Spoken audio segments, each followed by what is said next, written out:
Cover today, and I hope that you will enjoy the study. I have enjoyed preparing the latter part of this study more than I've enjoyed doing anything in a long time. It's like having to thread a needle 75 times and get it right every time. And I just tried to print it, and I didn't thread it right 76, 77, 78. It's down in the printer. Hopefully it's coming out right now, and you'll be able to see what we're going to look. I want to just begin by thanking Bill Ingram for teaching last week. He taught while I was out of town, and he talked about the flood, and there's that is, I really am thankful that that he has done that. That should be slide 2. Is it ready to come up? I think, and then I want us all to appreciate the just all that is involved in this book of Genesis. Go ahead and put the next slide up. I don't seem to have my notes here, but I want to make some general observations about the flood that just to emphasize, not that Bill did not do a good job last week in teaching it by any means. I just want to emphasize some things. One thing I want to talk about is the fact that it was a worldwide flood. Sometimes, and there's so many individuals, especially people that don't respect the Bible, and they're trying to explain away every one of the miracles, and Bill talked about last week, where did all that water come from? And the Bible talks about the fountains of the earth broke up, and there's more water inside the earth than there is on top of the earth. I don't know if you know that or not, but in the aquifers and everything, you ever been over to Warren Springs, Georgia, or not Warren Springs, but Silver Springs on the other side of the state? Where's all that water coming from? It's not coming out of the ocean. That's the purest, clearest water you've ever seen. And evidently, I talked to some individuals, it's coming out of North Carolina. Can you believe that? I mean, some way, somehow, there's all that water that's getting down inside the earth and gets to Florida, and it just pops up over there, all over that side of the state of Florida. A lot of water beneath. And then the Bible talks about there was the firmament, which is the sky in Genesis 1, and there was the water above the firmament. I have no idea what that means. I get a picture of it, but then the water that was below the firmament. I hope this is just right. Okay, yes. Okay.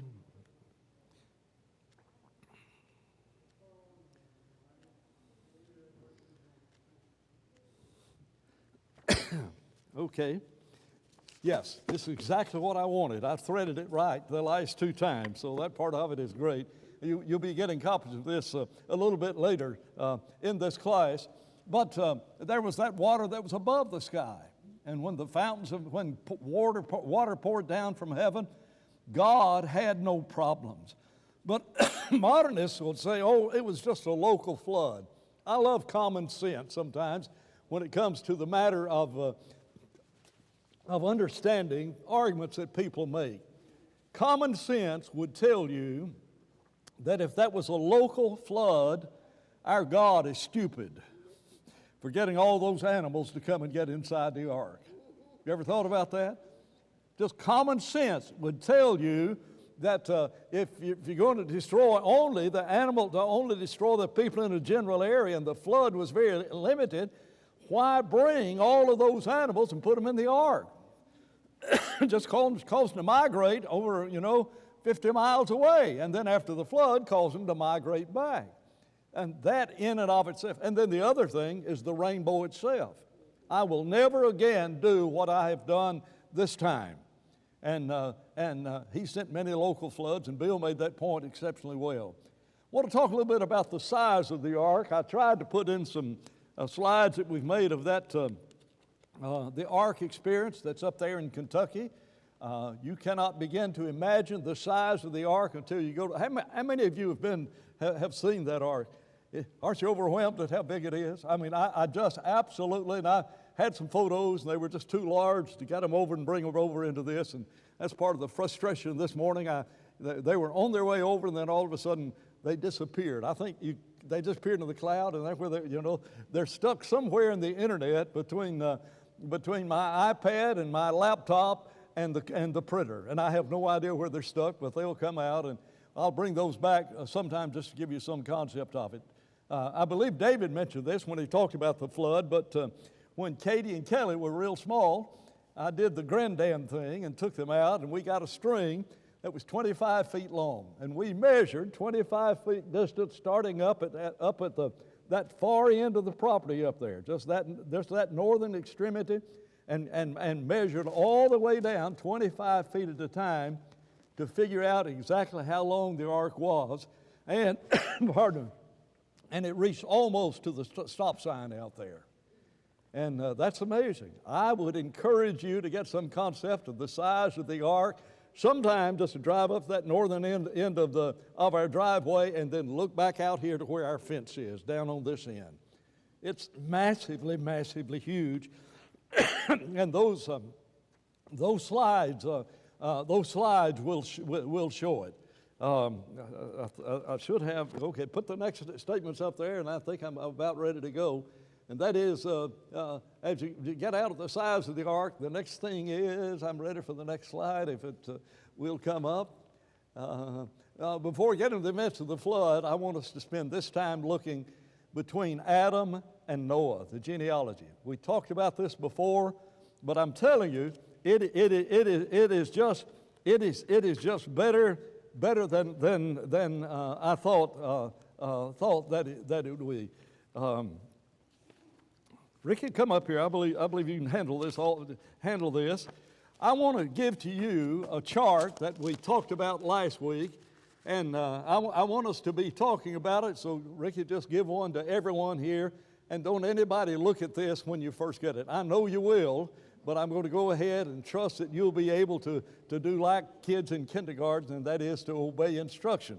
But I want us to look at this. First of all, look at that map, and it asks the question, and it shows the 1,656 years. Show that next slide, if you would. And you see the orange bar that is across there? Over on this side of that orange bar is the creation. Over on this other side is the flood.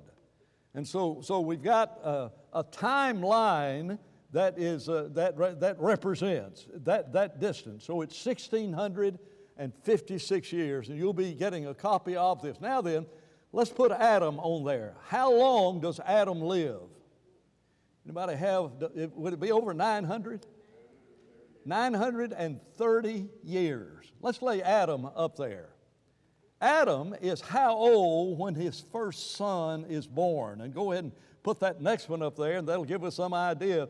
You see the little yellow numbers at the top. You may not be able to read them, but Adam's 130 years old when Seth is born. And so that's the timeline for Seth.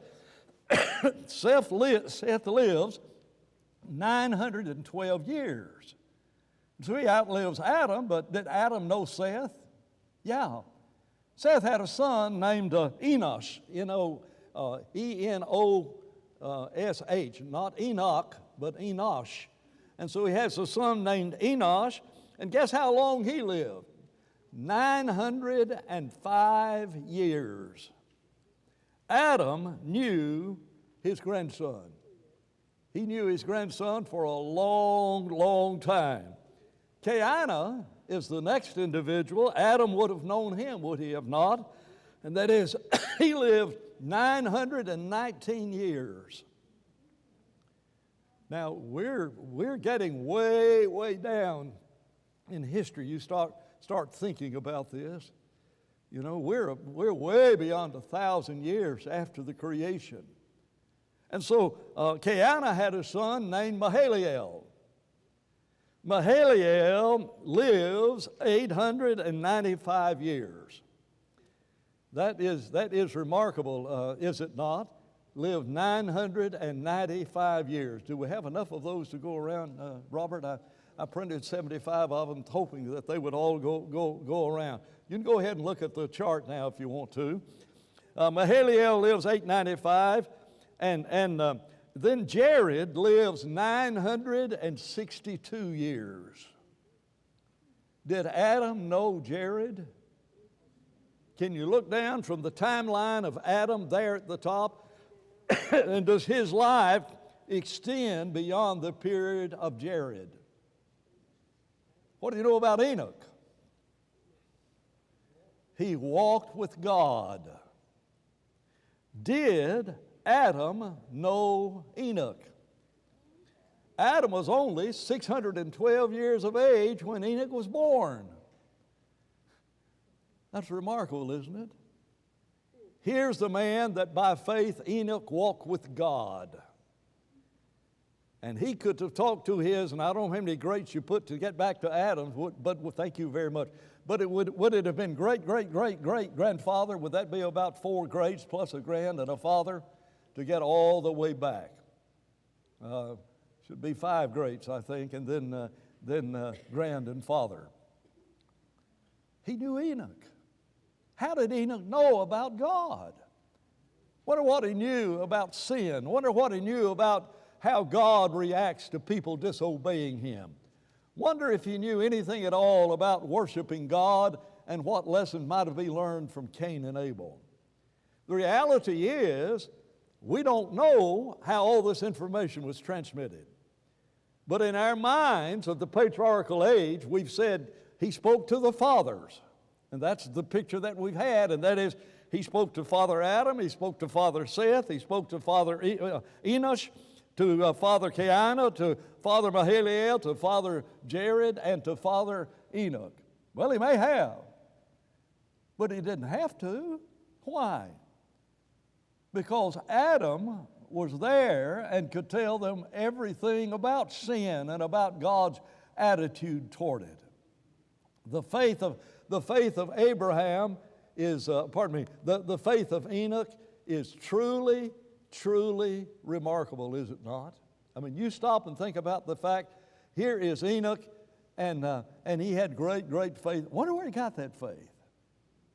Well, did your grandfather impact you much? My grandfather greatly impacted my life. I was in my teens when he died, but man, in that period he was in my life, he really impacted my life. Would you like to have known your great-grandfather? How would you like to have known, and let's see, we are now 5 greats, I guess. How would you like to have known your great-great-great-great-great-grandfather? Enoch knew his great-great-great-great-great-grandfather. Do you think if my grandfather had lived some more years, he would have impacted my life? Yes. I'd like to have known my great-grandfather. I love ancestry and what it'll allow you to do to trace your family tree and do that kind of thing. I'd like to have known about them. My great-grandfather was from the north. Can you believe that? And in the Civil War, he came down the south and fought down to the south, and he met a southern lady. And right before the end of the Civil War, she went up to Indiana and married him. 3 months after the Civil War ended, my great-grandfather moved back to Alabama. And I suspect there ought to be stories about those Southerners tar and feathering this dumb Yankee who's taken this Southern belle and married her. You understand that? I'd like to know those stories. I don't know them. You think that would impact my life? Yeah. Did it happen? I don't know whether it happened or not. I'd just like to know that. Enoch, did you know your great-great-great-great-great-grandfather? Yeah, his name was Adam. Wait a minute. Who's after Enoch? After Enoch, look who's after Enoch. Methuselah. Is that remarkable? Look how long the life of Adam and Methuselah overlap. Isn't that remarkable? Oldest man that ever lived knew the first man that ever lived. Wait a minute. After Methuselah, Lamech. Do you see that yellow line that comes down, has 930 at the top? That's when Adam dies. That yellow line that's coming down vertically, down toward the bottom of the page. That's when Adam died. Lamech knew Adam. Does this blow your mind? Does it blow your mind like it blows my mind? Well, wait now. Now, who is Lamech's son? Can you believe that? Did Noah know Adam? Nope. He did not know Adam. But his daddy did. Now think of all the wisdom that there will be handed down oracularly as father tells his son, who tells the next son, who tells the next son, who tells the next son. Dick, I know you've got an engineering mind, but I don't have an engineering mind. But when I laid this thing out on the graph, I still don't believe it. Now, if you think this is interesting, guess what I'm working on next? I'm working on Noah. Did Abraham know Noah? Isn't that amazing? And we're not going to talk about that slide, but that's a whole aspect of the patriarchal age we have never, ever, ever thought about. Methuselah could have sat down for 150 years and talked to Adam. I don't know that he did. I don't even know if he lived in the same area or region or anything, but he could have. And Noah's father knew Adam. I have enjoyed, as I've said, working on this more than anything I've done lately. It has just been such an eye-opening anything. Now then, let's look at this chart and look at and ask another question. Not who could have known Adam, but who could Noah have known? Well, that's interesting. Noah knew his father, didn't he? Yep. He knew his father. How long did Noah know his father? Well, from the day he was born until the day that he died. Guess how many years that is? 595 years. Noah's father died 5 years before the flood. Could Noah have known Methuselah? I mean, you start at Noah. I don't have the yellow lines, but go up from Noah. Does it intersect the life of Methuselah? Oh yeah. How many years could Noah have known Methuselah? Only 600 years. Why? That's because that's all the age Noah was when the flood came. Do you notice anything unusual about where the line on Methuselah's life ends? You see it on the chart? Methuselah died the same year the flood came.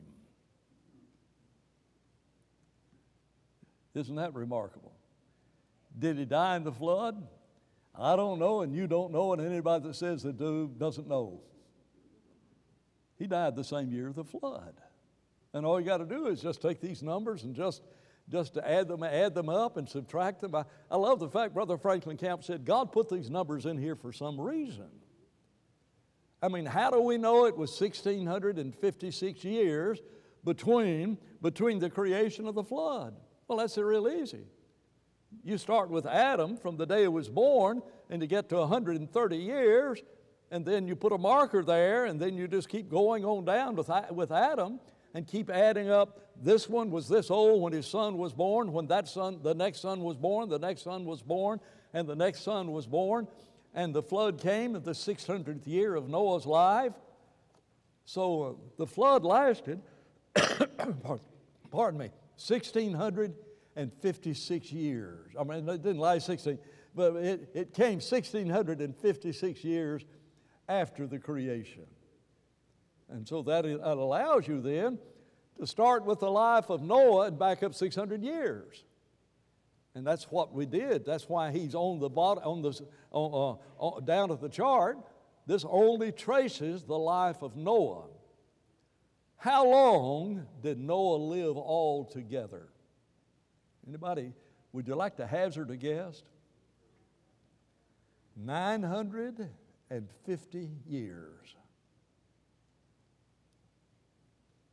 when Noah comes out of the ark, Shem's with him, and Arphaxad, and Sailor, and Eber, and Peleg, and Reu, and Serug, all of those descendants of Noah are over there, and they could have been told by their great-great-grandfather about the flood. And we're working on that next chart to see, could Abraham have known Noah? Now what happens, after they come out of the ark, they start having children when they're 30 years of age. Not when they're 130, not when they're 187, I think one of those numbers is. Could Noah have known Enoch? Look at the chart. Look at Noah's life and look up above. Could he have known Enoch? Looking at the chart? No way. Why? Enoch's line ends before you get over to the life of Noah. Isn't that remarkable? Well, wait a minute. Enoch died real young, did he? By faith, Enoch walked with God, and he was not, because God took him. I love a little Sunday school girl talking about this. Said every day Enoch got up and he went for a walk with God. And the next day they'd walk some more and go a little bit farther.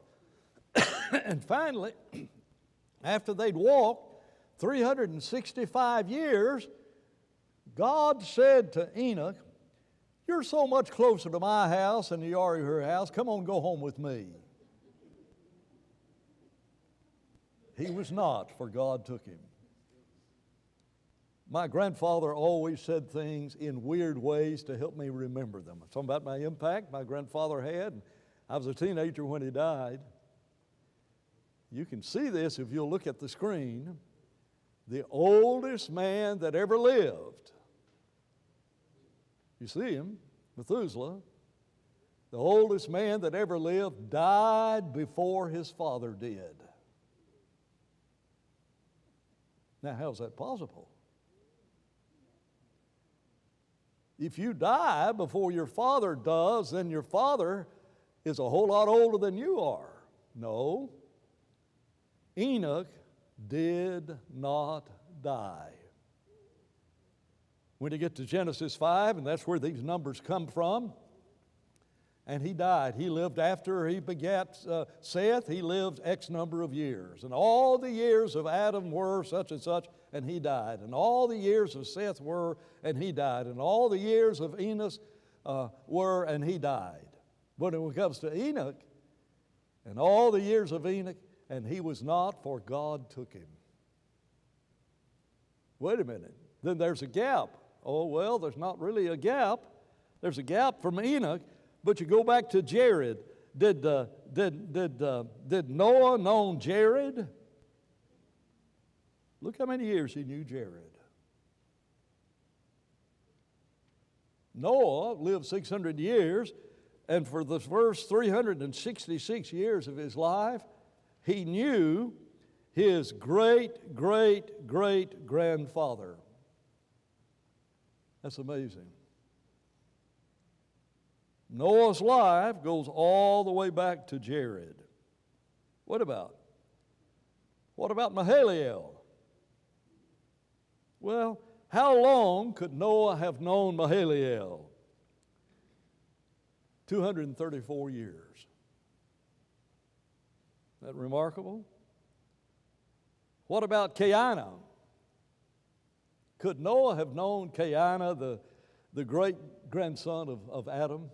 Oh, yes, he could have known Cainan for 197 years. How long could he have known Enosh, Adam's grandson?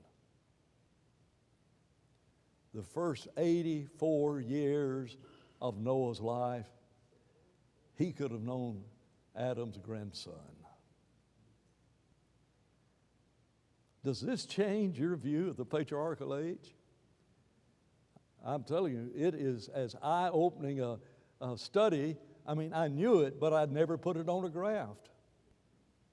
And you began looking at this, and it is remarkable. But if you think this is remarkable,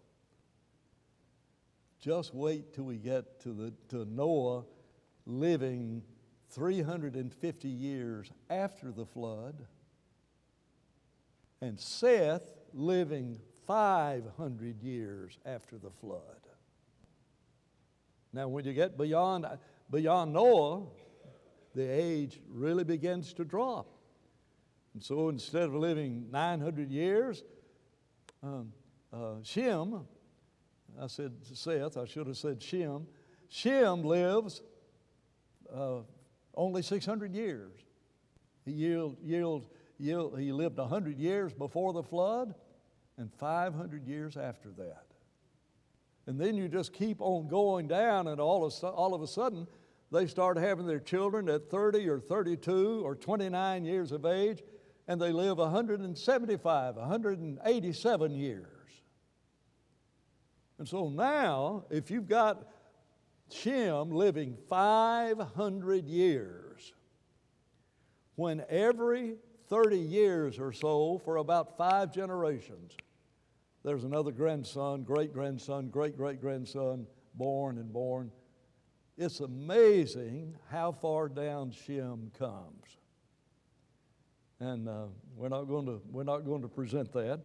Would you like a copy of? No, just don't show that yet. We don't need that one yet. Okay, the one that's on the screen. That's the one that is in preparation. Just go back to the one that says Noah could have known for how many years, and here's the how many years he could have known. That's remarkable, isn't it? That is remarkable. And if you want a copy of this one, I'm going to put all of these copies on the back pew, and you can do with this whatever you want to do, but you'll be able to get them after class or after worship today. You want them right now? If I pass them out now, would you promise not to look at them? Okay, Dick, if you'll come, or no, Robert, that was you that came, and Ricky, if you'll come, and pass these out. And we're going to leave all of this now. We're through with this genealogy from Adam to Noah. The next time you'll see a chart like this, it will be from Noah after the flood and Shem after the flood until we get down to Abraham, Isaac, and Jacob. So just thought you'd want a copy of that, and took a while to put all that together. But I loved every minute of it, as tedious as it was to be able to get all of that, so that it is at least a semi-accurate, almost totally accurate visual representation of all of those things that are there. Now let's get to the text. The flood is recorded in the book of Genesis from Genesis chapter 6, and I think that's all the slides, Bob, that we have today. It's recorded in the book of Genesis, in Genesis chapter 6, 7, and 8. And then in chapter 9 is where you have the rainbow covenant. I will establish my covenant, that's chapter 9, verse 11. I will establish my covenant with you. Never again shall all flesh be cut off by the waters of the flood. Never again shall there be a flood to destroy the earth. There is a song that has been recorded that is based on this, and it's not in our song book. It's more of a kind of a pop kind of song that you would sing, but it says he'll never do it again except by fire, or next time it's fire. I think it's the name of it, and I don't know if you've heard that song or not, but it is sobering to think. But if God destroyed evil so much, He wanted to wipe it off this earth, and He was sorry that He'd ever made man on this earth. He hated that He had made man. Just pause long enough, and I have no answer to what I'm about to say. If there were no righteous people on this earth, where was Lamech? Where was Methuselah? Where were all of these individuals that were there?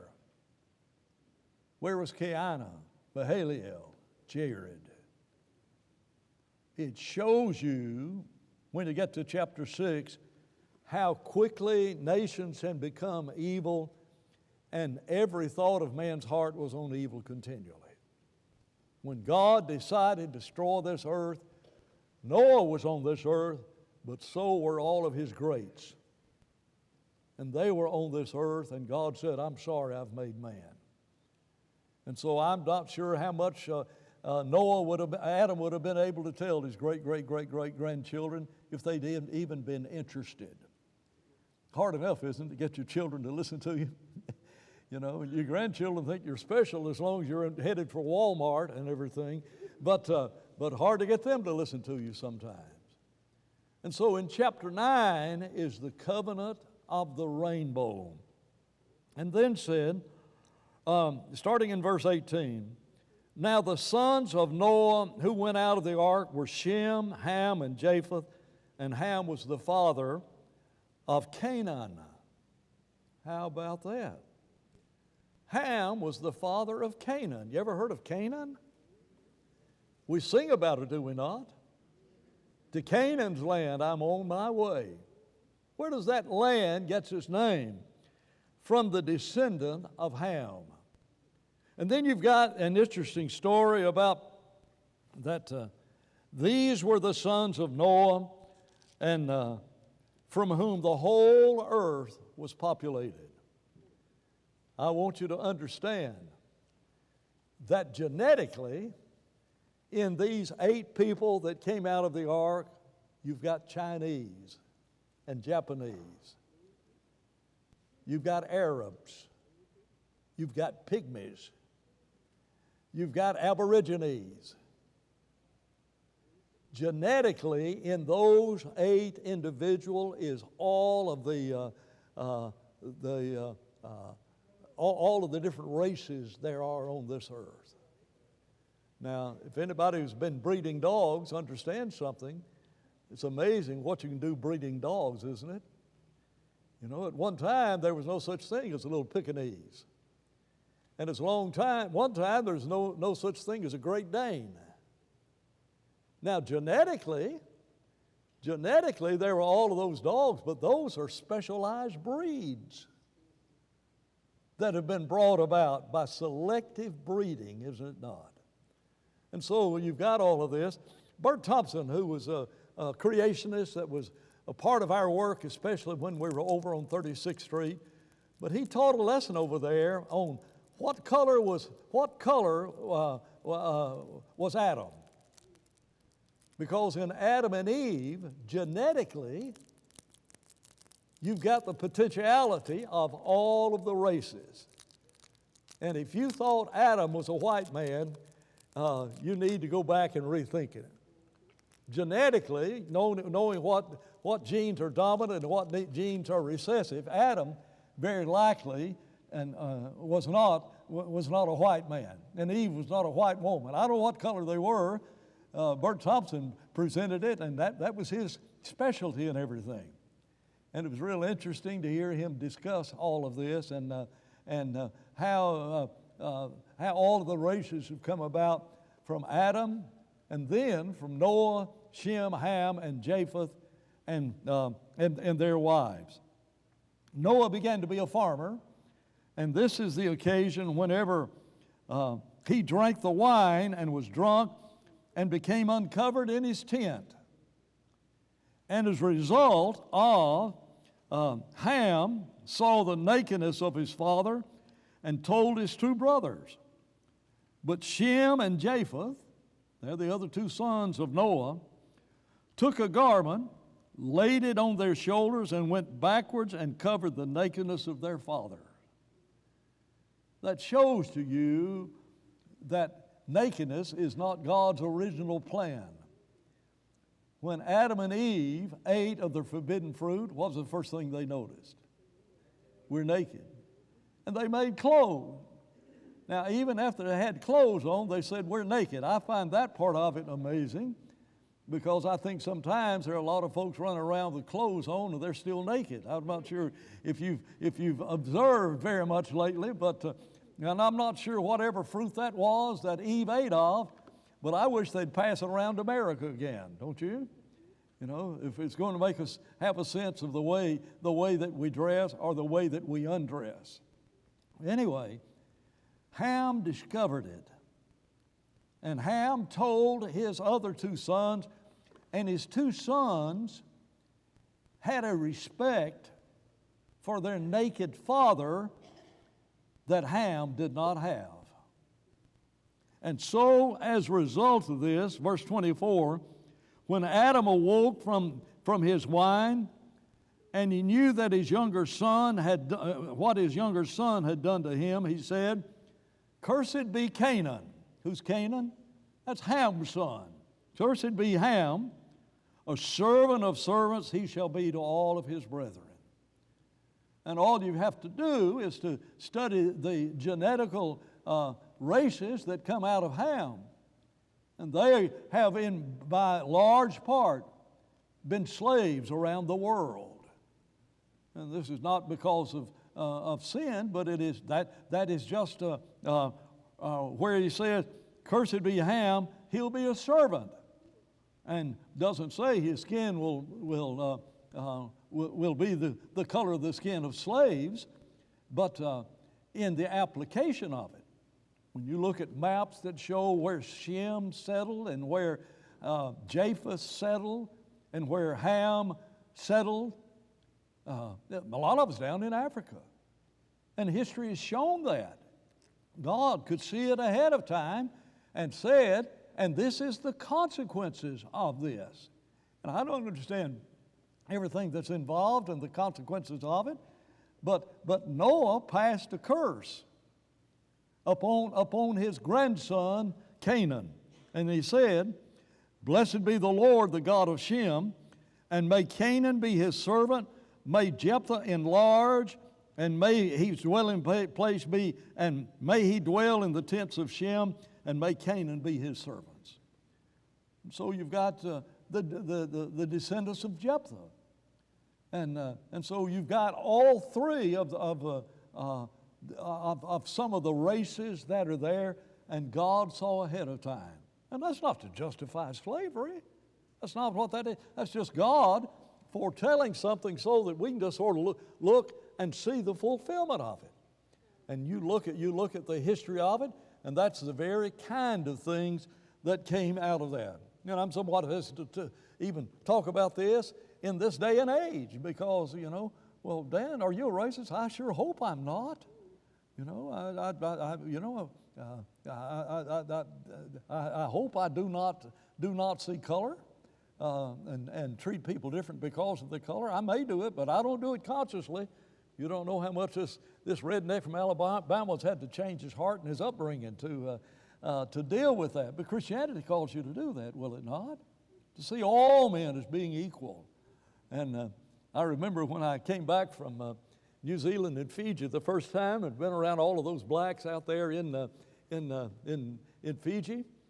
I went down. This was '69 when Bull Connors. Is that '63? Whenever they had the police dogs out in Birmingham, blew up that Baptist church down there, and 2 girls were killed in it. You remember all those racist strife? And I came back and I lived in Birmingham.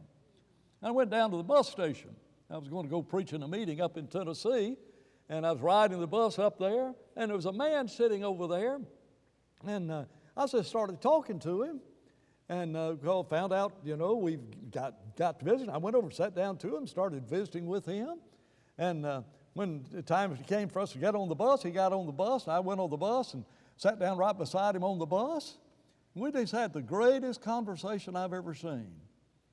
It was only afterward, because I'd not been in Alabama during all that racist time, that I recognized how crazy folks in Alabama would have thought I was, because he was a black man.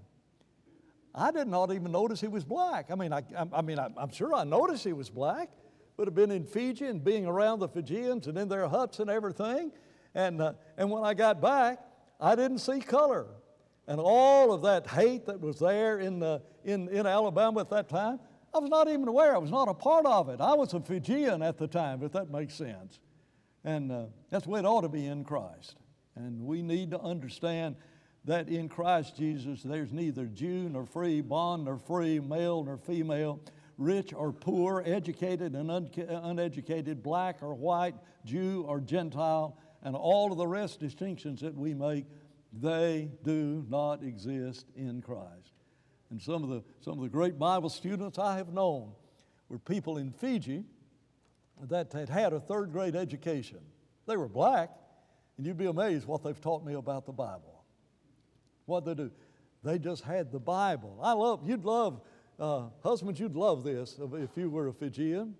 You've got really important things to do. You've got your coconut tree, and you lie down under that coconut tree, and you look up waiting for a coconut to fall so you can catch it. This is an exaggeration. You know where your wife is?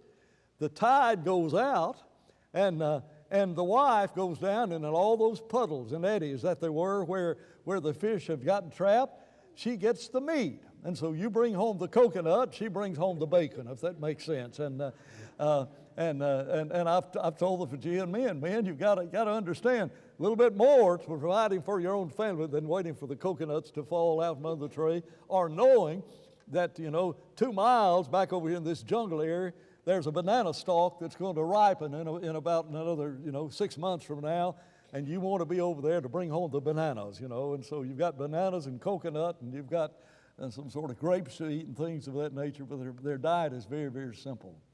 But it is remarkable how all of these things transpired. Chapter 10. You get to chapter 10, nations descended from Noah. Look what's happened. This is the genealogy of the sons of Noah: Shem, Ham, and Japheth. And sons were born to them after the floods. The sins of Japheth: Gomer, Magog, Madai, Javan, Tubal, Meshach, and Tiras. Do you recognize any of those words? What about Magog? Book of Revelation. Gog and Magog. What about Meshach? Book of Revelation. These became tribes, and in a sense became nations. And so the Lord, when He wants sometimes to refer to some individuals, would describe them in these sons. Now the sons of Gomer are listed in verse 3, and then all of these sons are there, and you get down to verse 5. From these the coastlands, people of the Gentiles, were separated under their lands. Who are these? These are the sons of Japheth. And so they separated after the flood, and more especially after the Tower of Babel, and they went to the coastlands, every man according to his language. Now we're over in chapter 11 before that happens, but Moses is writing this after the event. And so time's up. I cannot believe that. Where did it all go? Well, we'll take up next week, and I want to get to the Tower of Babel, and we may talk about Abraham's genealogy next week if you want to. Thank you very much.